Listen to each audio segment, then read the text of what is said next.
Digital Bangladesh থেকে smart বাংলাদেশের পথে যাত্রা এই রূপকল্প বাস্তবায়নে ২০২৬-২৭ অর্থবছরের বাজেটে তথ্য ও যোগাযোগ প্রযুক্তির খাত পাচ্ছে বিশেষ গুরুত্ব। তবে বরাদ্দ করনীতি আর বাস্তবায়ন সবকিছু মিলিয়ে প্রশ্নও কম নয়। বিদায়ী অর্থবছরে এ খাতে বরাদ্দ ছিল ২,১৪৪ কোটি টাকা।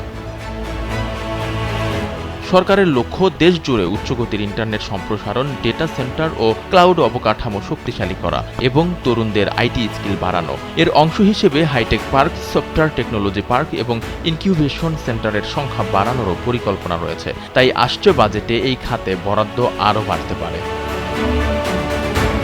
ব্যবসায়ীরা বলছেন, শহর থেকে গ্রামে পুরোপুরি ইন্টারনেট অবকাঠামো সম্প্রসারণ করতে হলে ট্রান্সমিশন খরচ কমিয়ে আনতে হবে। পাশাপাশি ব্যবহার সহজ করা এবং ভ্যাট ট্যাক্সের পরিমাণ নাগালের মধ্যে রাখতে হবে। যেই টাকায় আপনি যেই কোয়ালিটির ইন্টারনেট ঢাকায় পাচ্ছেন, সেই টাকায় সেই কোয়ালিটির ইন্টারনেট আপনি সেখানে পাবেন না। সেটা পেতে গেলে আপনার কিন্তু 5 গুণ 10 গুণ প্রায় আপনার লেগে যাবে টাকা। সো এর ফলে এই ডিভাইডটা বাড়ছে। সো এইটা সরকার যতদিন না পর্যন্ত ঠিক করতে পারবেন, ততদিন পর্যন্ত কিন্তু আমরা পুরো বাংলাদেশের যে সমাজ, নির্মজাদার গোলমার্ক বক্স, কুরমুরে বাইটে ফুরফুরে লাইফ, তাদেরকে এইটার মানে আওতায় নিয়ে আসতে পারবো না, অথবা অন্যভাবে যদি বলি যে ইন্টারনেটের গণতন্ত্রায়ন করতে পারবো না।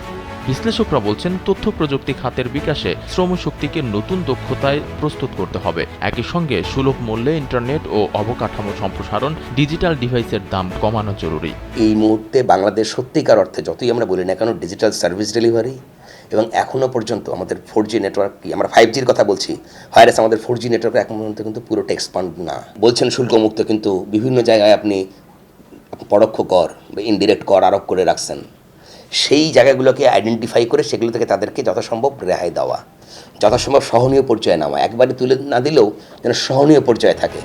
আইসিটি খাত বাংলাদেশের অর্থনীতিকে নতুন উচ্চতায় নিয়ে যাওয়ার সক্ষমতা রাখে। তবে সেই সম্ভাবনাকে বাস্তবে রূপ দিতে হলে দক্ষ জনবল, শক্তিশালী অবকাঠামো, নীতির স্থিতিশীলতা এবং বৈশ্বিক প্রতিযোগিতার জন্য প্রস্তুত সব একসঙ্গে নিশ্চিত করতে হবে। আলভি রায়হান, দেশ টিভি, ঢাকা।